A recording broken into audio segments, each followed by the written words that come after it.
So I am thrilled to be surrounded by two of the most dynamic women I have ever encountered in my life, Oh my bar God. none. I mean, Whoa. I feel like Wow. sitting between you, I'm getting a little bit of you. So Oh my it's God. so amazing. And I'm talking about Dr. Diana Njai and my dear friend, and you doctor too, aren't you? Not yet. Not yet, but soon. soon About to to be be. Dr. Dawn Murphy. I have to say, Dawn is the human being that got me into knitting. I I started the addiction. You started the addiction. It's your fault. And I'm wearing this shirt with a possum on All it, right. which is the John C. Campbell Folk School. And there's a whole longer story about how when Dawn and I were working at Santa Monica College, I didn't know her, and I received this email, and her tagline was "Sing Behind the Plow." And I said, okay, who is this? There was just kind of joy in that statement. And I was like, oh, hey, God, okay, I have to know who this is. And anyway, we met and became fast friends. And then she started me knitting during COVID. And then she introduced me to you. And I think we had met We had met long before when I was doing curatorial work. That's right. But I mean, let me stop talking so that you all can talk. You're here in Atlanta, and we didn't want to dream of you being here without bringing you on two sisters knitting, talking shit. And we wanted to kind of chat with you all about what you all do in the maker community. So what y'all doing in Atlanta? Wow. Well, first of all, we couldn't have left Atlanta without being here. So, Thank you. so the American Folklore Society, which has been around since the 1800s, and where Zora Neale Hurston was a member, has been collecting stories and is kind of the trade organization for folklorists in the U.S. And so we are here because we've been involved in a project together with the Folk Educational Association of America, which is an umbrella for the Folk School Alliance and the African American Craft Alliance, which is a network that I started at the Smithsonian. And when I left, it was the Folk Educational Alliance Association that took it over. So what the African American Craft Alliance does is really support the visibility of African American heritage and studio craft. So people who make beautiful stuff, like what you're wearing. Akosua Bandele is one of the people who is part of a network, is part of our network. As well as her partner Marvin Sin. Amazing. And so what we're trying to do is to get as large a database as possible of African American makers, craftsmen, people who actually are documenting them within the African American community, and all the organizations that have grown up in the African American community. That are organizations of makers. Yes. I mean, when you mentioned a Akosua, and I've worn these earrings many times on our podcast, and this is the 14th episode that we're working on. Wow, so yay, incredible. Two sisters knitting talking shit. Yeah. But I have been meaning to identify these as her work and love Marvin Sin and feel like I've been kind of in your orbit, and Dawn has helped me kind of connect in this orbit in another way because I wasn't a maker at the time when we met years ago. I was a curator, and I had interned at the Smithsonian and was familiar with your research, and we had common friends. And so thank you, Dawn, for kind of catapulting me in a community of makers. And Peaches, Marian, has been, who's off camera, but she's been a maker for 40 years, and she's a sewist, and she really brought me into, or we kind of decided together that, you know, there was a place for our voice in the interwebs, as she calls it, certainly on YouTube, but to recognize, though, that we have also entered this community of makers of a serious kind of historical, giving it kind of some historical context, I think is really, really fascinating. That's and right. Really, really beautiful. That's so right. Thank you both for your work. So Diana, this is amazing what you're wearing, from your earrings to your um, your your your jacket and your pants. That just amazing African fabrics. And you were telling me on the way over that your nephew is a tailor. That's right. In That's Senegal. Right. That's right. Yeah. Well, I have a lot of through my husband, because my just to give a little bit of background. So my family is from originally from the Caribbean. So my dad was born in Barbados. My mom was born in Guyana. Wow. And when I was little, when I was 5 months old, I went to Bermuda, where my Guyanese elders were, and I became a maker because every evening they would sit there and they'd be crocheting and they'd be knitting and they'd be doing all of these things right in the window. And I, being a little kid, I wanted to do what they were doing. Yeah. And so eventually, there's a lot of stuff before that, but I ended up making stuff. So when I met my husband, it turns out that his father was a tailor. Wow. And he was a farmer and a tailor. Wow. So he farmed peanuts during the season when that was going on. And then in the down season, he made stuff. His kids, there are several of them, or I guess his grandkids actually ended up being tailors as well. And so this is made by Omar Jabai.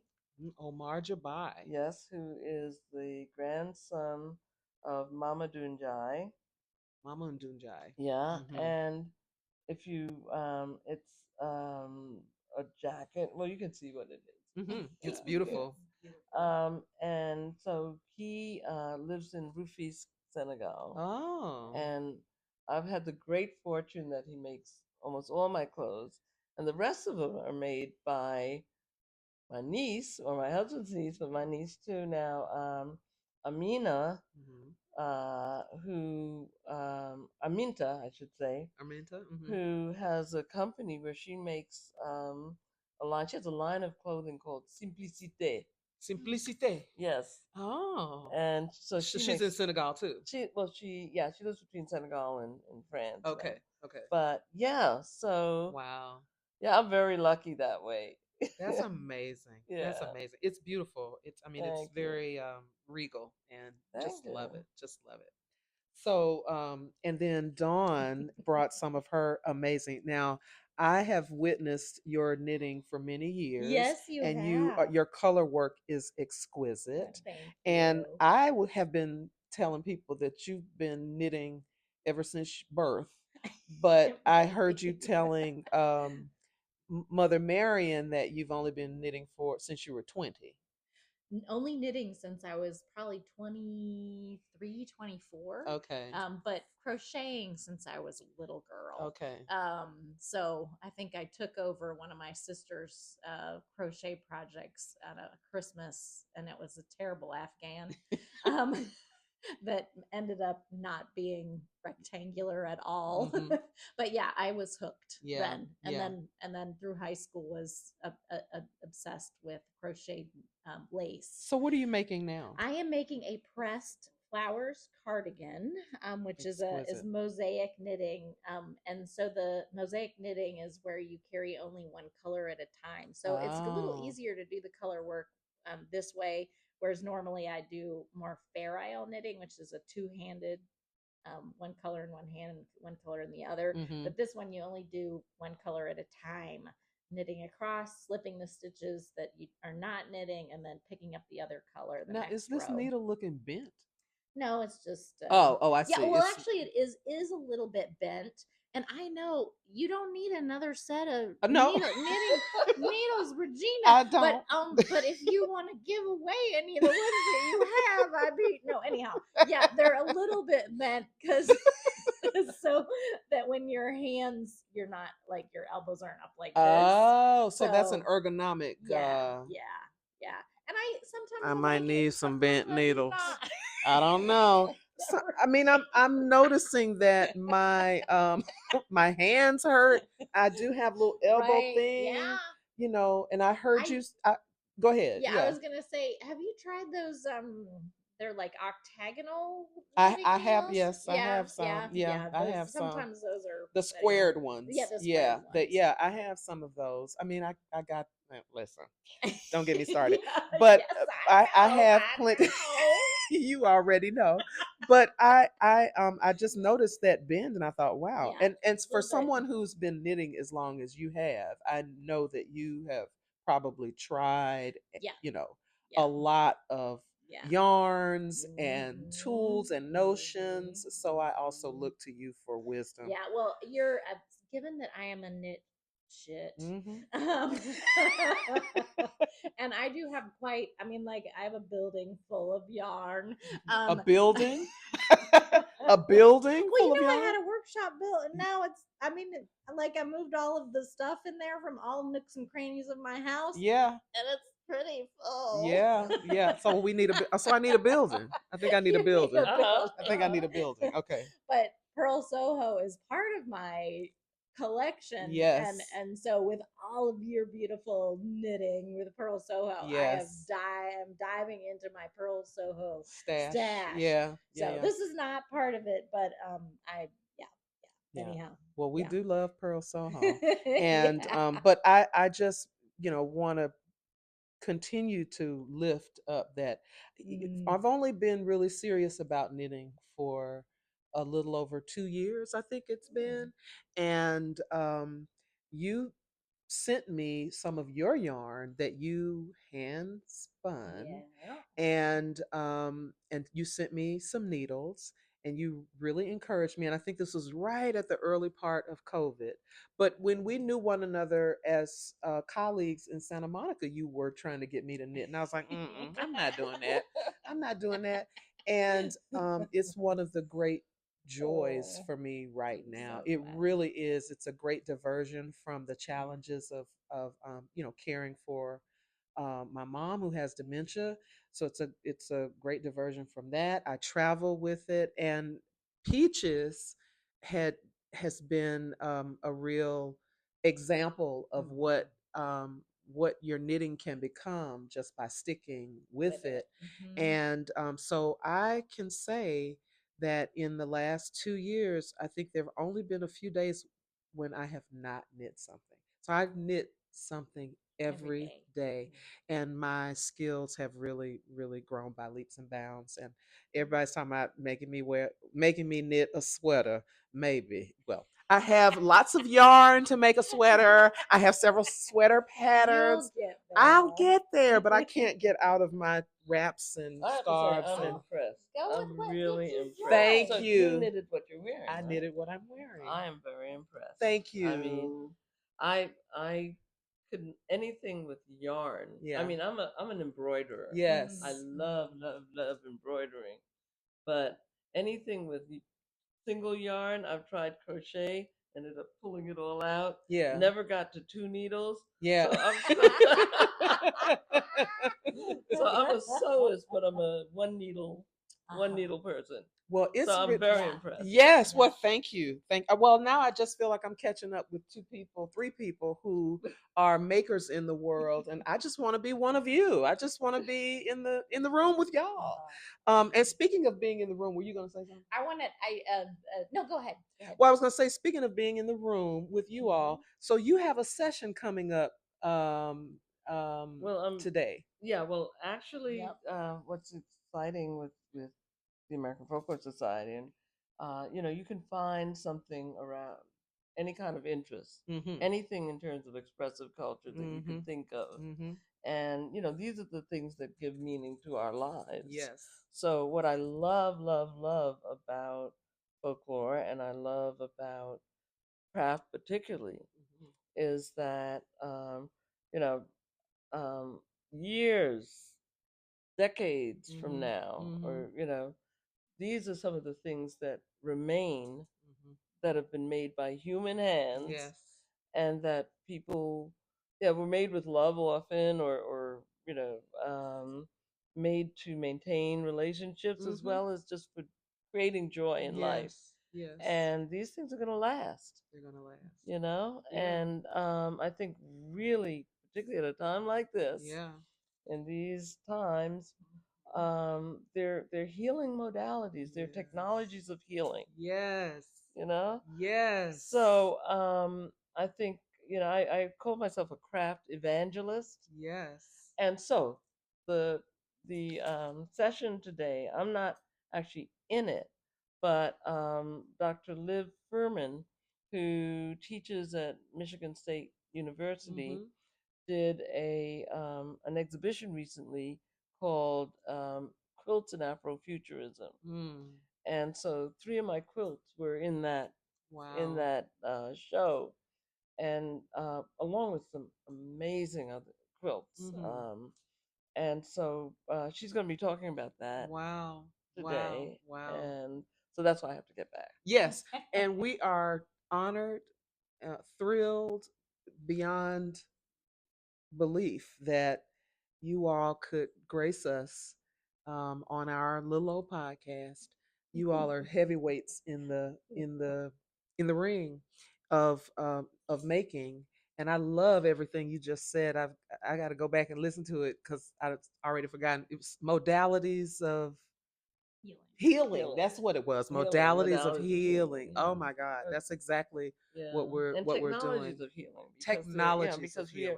And it's funny because technology came before tech. Yes. And the technologies were the ways that we made stuff. Yeah. Whether we made them by hand, and then the machines took over. Yes. Yeah.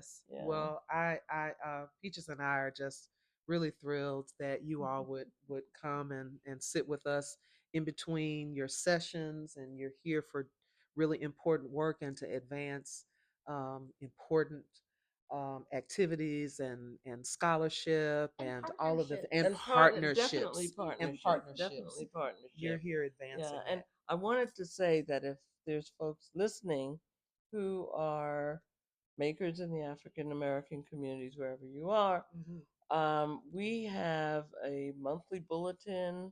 We have events from time to time. We have a partnership called Building Bridging Bonding. Thank you. Thank you, Dawn. Bridging and bonding. Bridging and bonding at the John C. Campbell Folk School.